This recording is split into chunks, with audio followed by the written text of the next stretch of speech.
وأذن في الناس بالحج يأتوك رجالا وعلى كل ضامر আল্লাহ বলেন দেখবা কিছু মানুষ পায়ে হেঁটে হেঁটে বাইতুল্লাহর জন্য পাগল হয়ে ছুটে আসবে।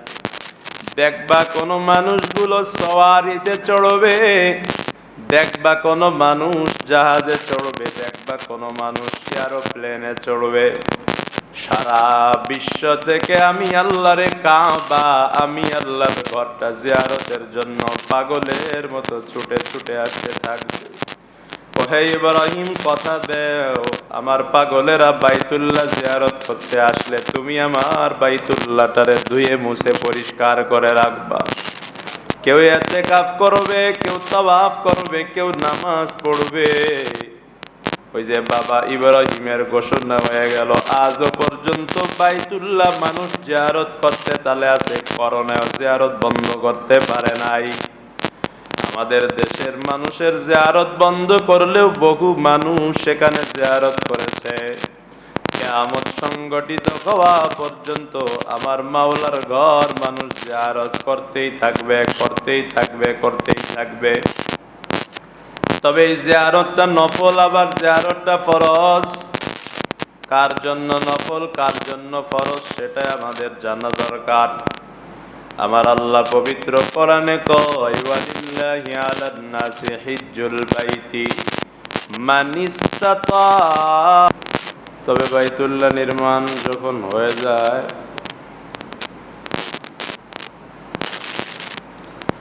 তখন একটা জায়গা অপূর্ণতা থেকে যায়।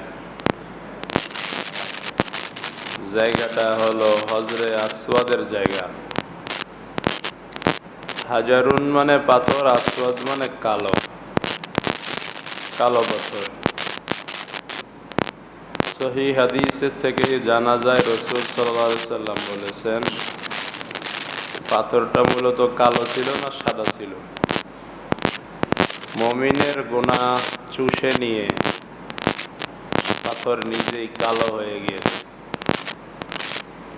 যে পাথরে চুম্বন করলে গুনাহ মাফ হয়ে যায়, স্পষ্ট রাসূল বলেছেন। হজরে আবু কুবাইস নামক একটা পাহাড় আছে মক্কায়, বিরাট বড়। রাসূল বলেন হাসরের ময়দানে হজরে আসওয়াদটা ছোট থাকবে না, আবু কুবাইসের থেকেও বড় হয়ে যাবে। রাসূল বলেন হজরে আসওয়াদের দুইটা ঠোঁট থাকবে, একটা জিহ্বা থাকবে। এই হজরে আসওয়াদ হাসরের ময়দানে কথা বলবে। কে কোন উদ্দেশ্যে হজরে আসওয়াদে চুমু দিছে আল্লাহর সামনে বলে দিবে। যে তার গুনাহগুলো মাফ করণের উদ্দেশ্যে হজরে আসওয়াদে চুমু দিছে, তো হজরে আসওয়াদ বলবে আল্লাহ গুনাহ মাফ করানোর জন্য চুমু দিছিল। যে দুনিয়াবি অন্য কোনো ধান্দায় চুমু দিবে সেটাও বলে দিবে। হজরে আসওয়াদটা আসছে কোথা থেকে,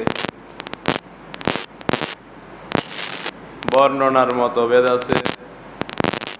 হজরে আসওয়াদটা বর্তমান মাতাফ থেকে 4 ফুট উপরে বর্তমান আছে। যে বর্তমানে শুধু পাথর নাই, পাথরকে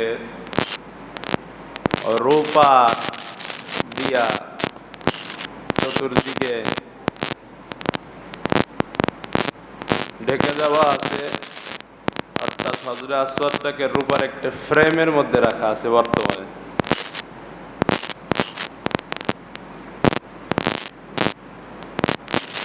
ইতিহাসবিদরা লেখেন বাবা আদম আলাইহিস সালাতু ওয়াস সালামের সাথে জান্নাত থেকে পাথরটা আসে। আবার অনেকে বলেন মক্কা এক সময় দেখা যাইতো না, নবীরা মক্কা অনুমান করে তওয়াফ করতেন। বাইতুল্লাহকে আল্লাহ পাক উঠায় নিছিলেন বাইতুল মামুরের স্থানে। তো যখন আল্লাহ উঠায় নিছেন, আল্লাহ আবার যখন নামায় দিছেন, ফেরত দিছেন, তখন হজরে আসওয়াদের সাথে আসছে। কিন্তু এ কথা সত্য যে ইব্রাহিম আলাইহিস সালাতু ওয়াস সালাম নির্মাণ করার সময় হজরে আসওয়াদ পান নাই। জায়গাটা খারাপ দেখা যায়। ইসমাইল আলাইহিস সালাম রে বললেন, এটা পাথর আনো তো, এই জায়গাটা খারাপ দেখা যায়। ইসমাইল আলাইহিস সালাম এক এক পাহাড়ে যায়, এক একটা পাথর আনে, সেখানে লাগায়, কিন্তু সুন্দর লাগে না।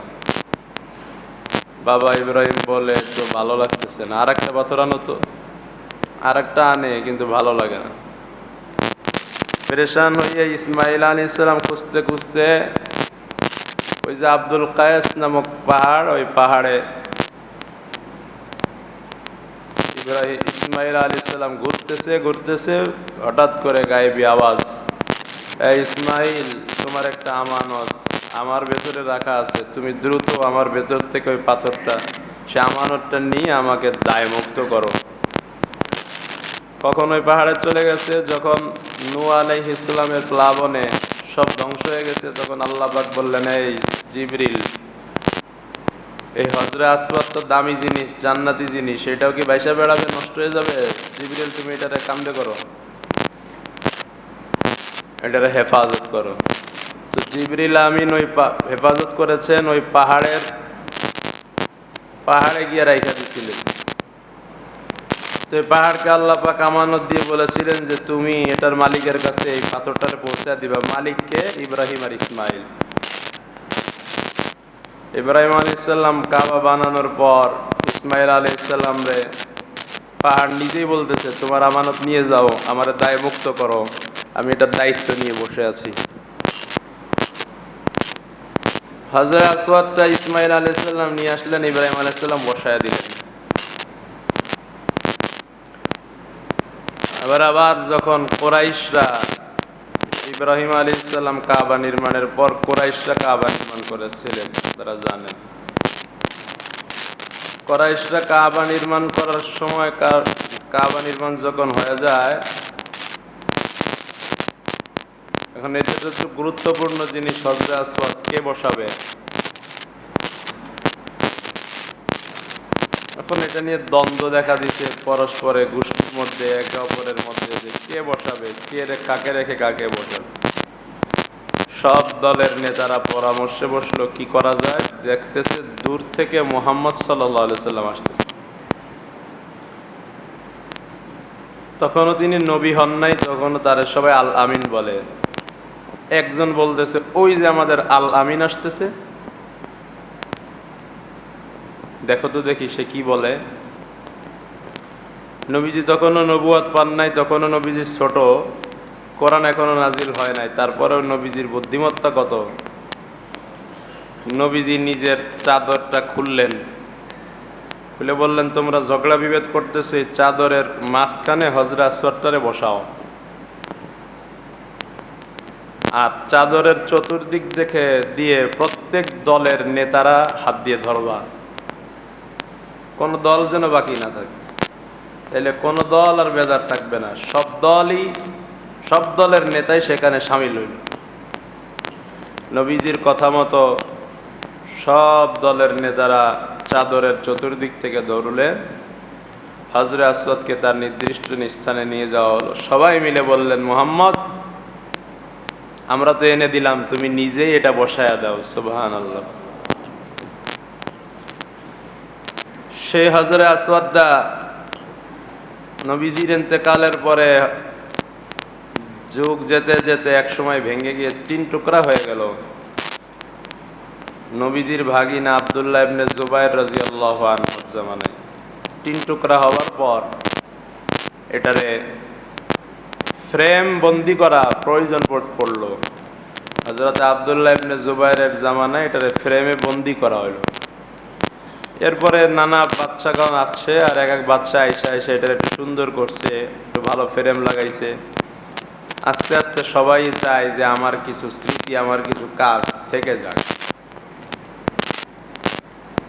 কাবাটাও ইব্রাহিমী নির্মাণের পরে কুরাইশরা নির্মাণ করলো, পুনর্নির্মাণ। কারণ যদিও বলতেছি আমরা কয়েক মিনিটে, কিন্তু সময় কিন্তু অনেক অতিবাহিত হচ্ছে। একটা বিল্ডিং শত শত হাজার হাজার বছর থাকে না, পুনর্নির্মাণের প্রয়োজন পড়ে। তো কুরাইশরা পুনর্নির্মাণের প্রয়োজন পড়লো, কুরাইশরা পুনর্নির্মাণ করলো।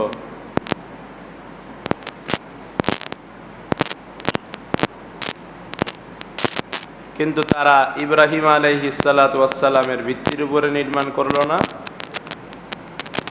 বর্তমান যেই ভিত্তির উপরে আছে সেভাবে, অর্থাৎ হাতিমে কাবাটারে বাইরে রাখে।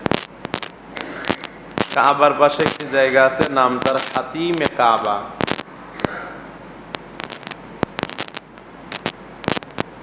এরা নির্মাণ করতে করতে এক সময় অর্থ শূন্যতা দেখা দিল। কুরাইশরা কাবা নির্মাণ করতে করতে অর্থ শূন্যতা দেখা দিল। অর্থ আছে ঠিক, কিন্তু হারাম টাকা আছে, হালাল টাকা কম। কুরাইশের নেতারা সিদ্ধান্ত নিল কাবা নির্মাণে কোনো হারাম টাকা ব্যয় করা যাবে না, প্রয়োজনে হাতিমে কাবা বাদ রেখে দাও, তারপরেও কাবায় কোনো হারাম টাকা মিশ্রিত হতে দেওয়া যাবে। এই হাতিমে কাবাতে এটাই শিক্ষা দেয়, মসজিদ নির্মাণে, মাদ্রাসা নির্মাণে, আল্লাহর জন্য কোনো কাজে হারাম টাকার দখলদারিত্ব নাই। হারাম টাকা দিয়ে করার চেয়ে না করা ভালো। কুরাইশরা যদিও তখনও মুসলমান না, তারপরেও তারা হাতিমে কাবা হারাম টাকা দিয়ে চাইলে নির্মাণ করতে পারতেন, কিন্তু তারা হালাল টাকা দিয়ে কাবা নির্মাণ করবেন বলে প্রতিজ্ঞাবদ্ধ হয়েছেন, এজন্য হারাম টাকা সেখানে মিশ্রণ হতে দেন নাই।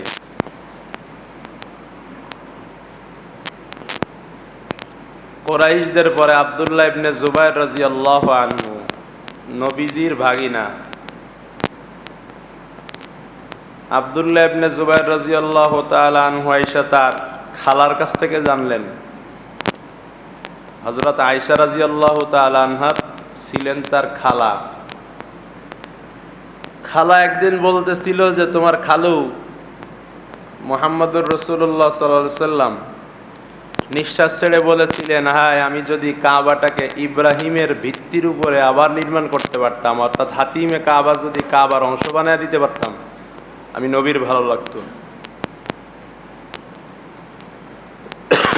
এই কথা আব্দুল্লাহ ইবনে জুবাইর রাদিয়াল্লাহু তাআলা আনহু শুনে কাবারে ভাঙ্গা আবার নির্মাণ করলেন, হাতিমে কাবাটারে কাবার ভেতরে ঢুকায়া দিলেন। তিনার ইন্তেকালের পর হাজ্জাজ বিন ইউসুফ নামে এক বাদশা আসলো, যেই বাদশার নাম সবাই জানে। সে আইসা কাবাটারে আবার ভাঙ্গা আবার বর্তমান যে অবস্থায় আছে এই অবস্থার উপরে দাঁড় করালো। অর্থাৎ এক বাদশা যায় আর এক বাদশা আসে, এক বাদশা ভাঙ্গে আর এক বাদশা আবার ভাঙ্গে, আবার তার মতো করে করে এই একটা খেলা শুরু হয়ে গেল। তৎকালীন জামানার ইমাম আহমদ ইবনে হাম্বল রহমতুল্লাহ আলাইহি বললেন, এইভাবে যদি চলতে থাকে রাজা বাদশাদের খেলনার পুতুল হয়ে যাবে কাবা, আর ভাঙ্গা ভাঙ্গি যাবে না, যে অবস্থায় আছে সে অবস্থায় থাকে। চিরতরে কাবাগরকে পুনর্নির্মাণ নিষিদ্ধ করা হলো, আজও কাবাগর পুনর্নির্মাণ নিষিদ্ধ। কোনো বাদশা এসে চাইলেই কাবাগরে আবার নিজের মতো করে একটু ভাঙ্গা মূল যে কাবা সেটারে ভাঙবে আবার করবে সুযোগ নাই। চতুর্দিক থেকে বাড়াইতেছে, সৌন্দর্য করতেছে, সেগুলো করতে পারবে, মূল কাবার কেউ হাত দিতে পারবে? তবে হাতিমে কাবাটা আমাদের জন্য রহমত।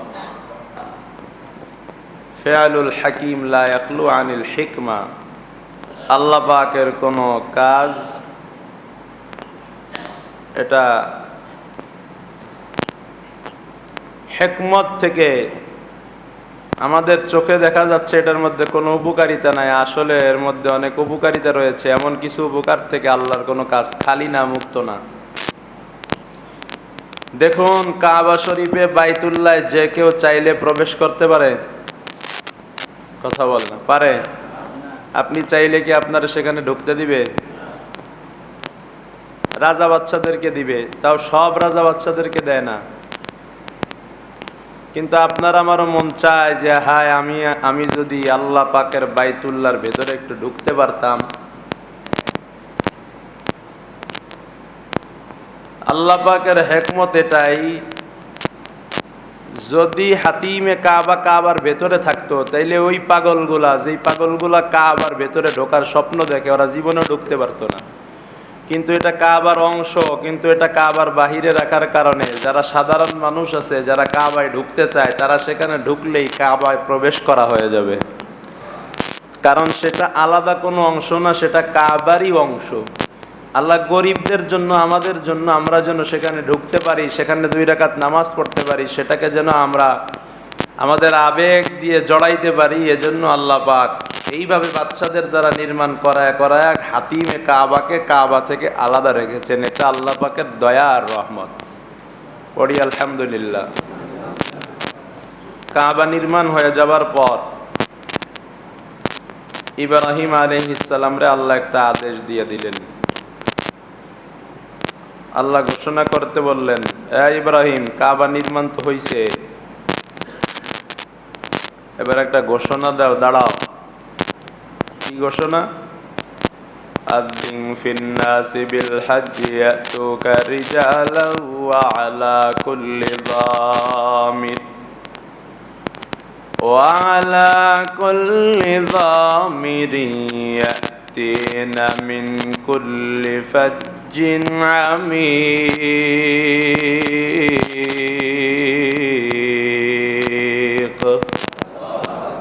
আল্লাহ বললেন, ওরে ইব্রাহিম, আমি আল্লাহর আদেশে বাইতুল্লাহ, আমি আল্লাহর ঘরটা নির্মাণ শেষ হয়ে গেল।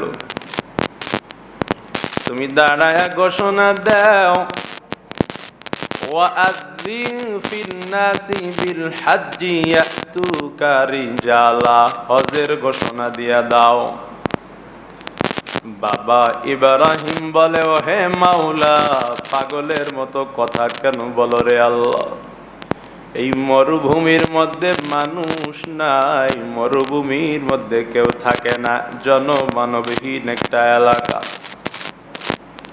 আমি তো মাইক নয়, আমার ঘোষণা দূর দূরান্তে বসবে, আমার এই ঘোষণাকে শুনবে। আশপাশে বাড়ি নাই, ঘর নাই, বসত নাই, বাড়ি নয়।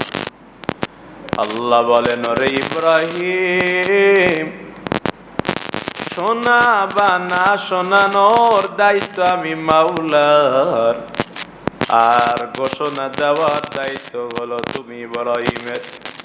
আমি আল্লাহ ঘোষণা দিলাম, দিতে বলেছি দিয়ে দেও। কিয়ামত পর্যন্ত যারা বাইতুল্লাহ হজ করতে আসবে, উমরা করতে আসবে, তাদের প্রত্যেকের কানে কানে এই ঘোষণা শুনিয়ে দেওয়ার দায়িত্ব আমি আল্লাহ। মুফাসসিরিনে কেরাম বলেন,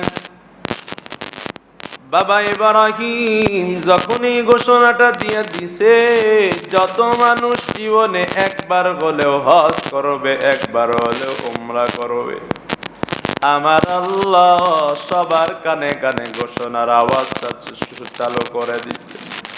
যেই মানুষ একবার লাব্বাইক বলছে, সে একবার বাইতুল্লাহ গিয়া হজ অথবা উমরা করবে। যেই মানুষটা 2 বার বলতে পেরেছে, সেই মানুষটা 2 বার যাবে। যে 3 বার বলেছে, সে 3 বার যাবে। আমার আল্লাহ ঘোষণা দিতে বলেন, যদি ঘোষণা দাও ইব্রাহিম, وأذن في الناس بالحج يأتوك رجالا وعلى كل ضامر। আল্লাহ বলেন, দেখবা কিছু মানুষ পায়ে হেঁটে হেঁটে হেঁটে হেঁটে বাইতুল্লাহর জন্য পাগল হয়ে ছুটে আসবে। দেখবা কোন মানুষগুলো সওয়ারিতে চড়বে, দেখবা কোন মানুষ জাহাজে চড়বে, দেখবা কোন মানুষ এরোপ্লেনে চড়বে। সারা বিশ্ব থেকে আমি আল্লাহরে কাবা, আমি আল্লাহর ঘরটা জিয়ারতের জন্য পাগলের মতো ছুটে ছুটে আসতে থাকবে। ওহে ইব্রাহিম, কথা দেও, আমার পাগলেরা বাইতুল্লাহ জিয়ারত করতে আসলে তুমি আমার বাইতুল্লাহটারে ধুয়ে মুছে পরিষ্কার করে রাখবা। কেউ ইতিকাফ করবে, কেউ তাওয়াফ করবে, কেউ নামাজ পড়বে। ওই যে বাবা ইব্রাহিমের ঘোষণা হয়ে গেল, আজও পর্যন্ত বাইতুল্লাহ মানুষ জিয়ারত করতে তালে আছে, করোনায় জিয়ারত বন্ধ করতে পারে নাই। আমাদের দেশের মানুষের জিয়ারত বন্ধ করলেও বহু মানুষ সেখানে জিয়ারত করেছে। কিয়ামত সংগঠিত হওয়া পর্যন্ত আমার মাওলার ঘর মানুষ জিয়ারত করতেই থাকবে, করতেই থাকবে, করতেই থাকবে। তবে এই জিয়ারতটা নফল, আবার জিয়ারতটা ফরজ। কার জন্য নফল, কার জন্য ফরজ, সেটা আমাদের জানা দরকার। আমার আল্লাহ পবিত্র কোরআনে কয়, ওয়ালিল্লাহি আলান নাসি হিজ্জুল বাইতি মান ইসতাতা ইলাইহি সাবিলা ওয়া মান কাফারা ফা ইন্নাল্লাহা গানিয়্যুন আনিল আলামিন।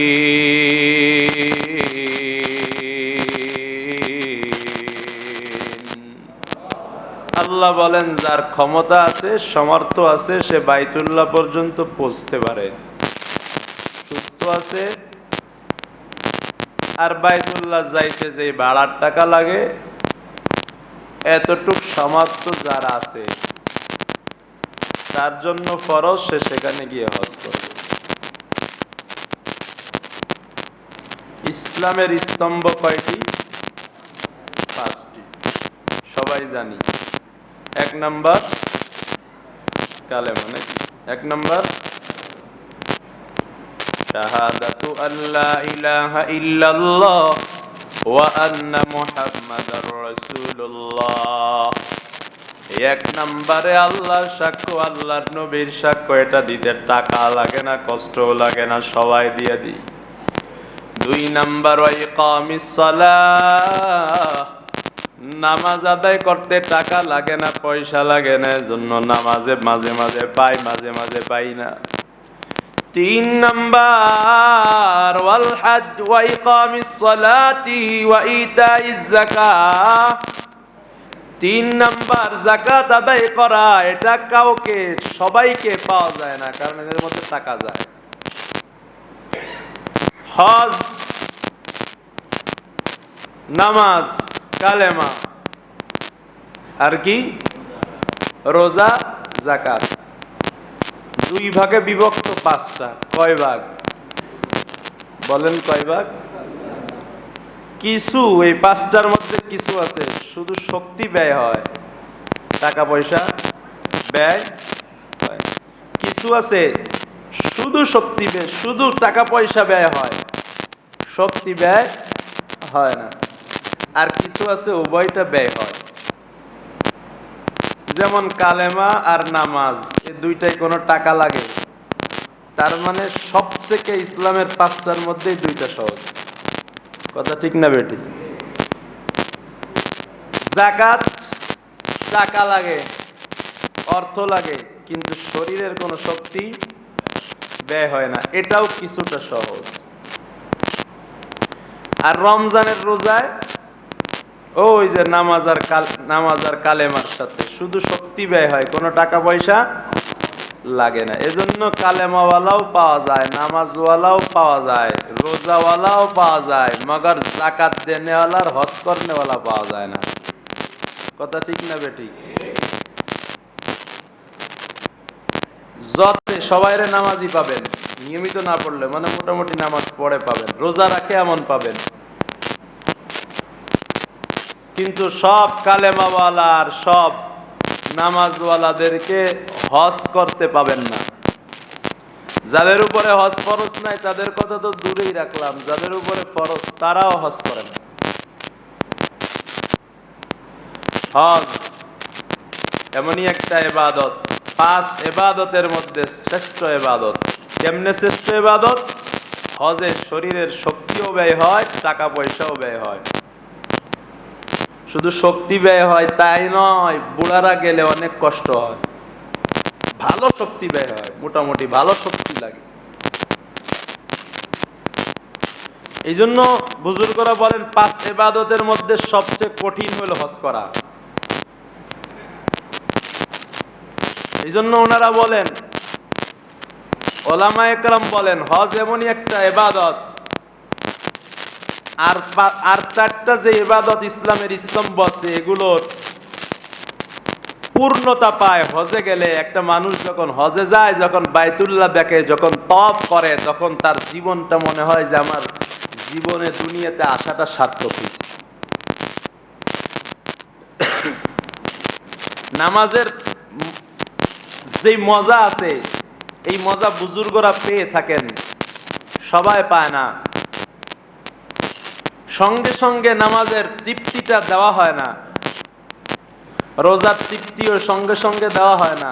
হজ এমন একটা ইবাদত, হজ করতে শুরু করলেই তার তৃপ্তিটা আল্লাহ পাক সঙ্গে সঙ্গে দিয়ে দেন। হজের তৃপ্তিটা হজ করার শুরু থেকেই পাওয়া যায়। হজের একটা মজা আছে আলাদা। এজন্য আমার শারীরিক শক্তি এবং আমার সম্পদ দুইও জিনিস ব্যয় হয়। সম্পদও পবিত্র হয়, আত্মাও পবিত্র হয়। শরীরের কিছু ঘামও আমার মাওলার জন্য যেখানে ঝরে, সেই এক ইবাদতের নাম হলো হজ। কারা করবে হজ? যাদের উপর বাইতুল্লাহ পর্যন্ত যাওয়ার সামর্থ্য আছে, টাকা পয়সা আছে। যাকাত দিতে গেলে কত না শর্ত, হজের টাকার জন্য কোনো শর্ত নাই। বর্তমান হজে যাওয়ার জন্য যতগুলো টাকা প্রয়োজন, 6 লক্ষ টাকার যদি প্রয়োজন হয়ে থাকে, আপনি 6 লক্ষ টাকা মালিক হওয়ার সঙ্গে সঙ্গে আপনার উপর হজ ফরজ হয়ে গেছে। হজ জিলহজ মাসে হয়ে থাকে, আপনি রমজানের আগে এত টাকার মালিক হইছেন, তো আপনার উপরে হজ ফরজ হয়ে গেছে। সমাজে কত মানুষের উপর যে হজ ফরজ, হাতে গুনে গুনে দেখলে দেখা যাবে বহু মানুষের উপরে হজ ফরজ, কিন্তু হজ করে না। নামাজ ঠিকই পড়ে, যাকাতও বছরে মাঝে মাঝে একটু টুকটাক দিয়ে দেয়, অল্প কিছু টাকা লাগে দিয়ে দেয়, সব করতেছে, রোজাও রাখতেছে, কিন্তু হজ করতেছে না।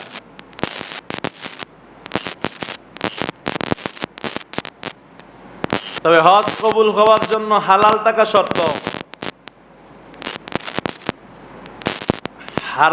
হারাম টাকা দিয়া হজ আল্লাহর দরবারে কবুল হয় না।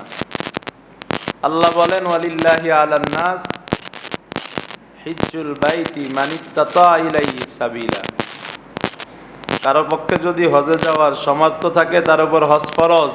ওমান কাফারা, কেউ যদি হজটারে অপ্রয়োজনীয় মনে করে, যে হজে যাওয়া অপ্রয়োজনীয়, টাকা নষ্ট হবে, তবে হজে যাওয়া আল্লাহর আমার ঠিকানা। আল্লাহ বলেন, তারা জানায়া দিও ফাইন্নাল্লাহা গনিয়্যুন, তোমার আল্লাহ তোমার ওই টাকা আর তোমার ওই হজে যাওয়া থেকে বেনিয়াজ, অমুখাপেক্ষী।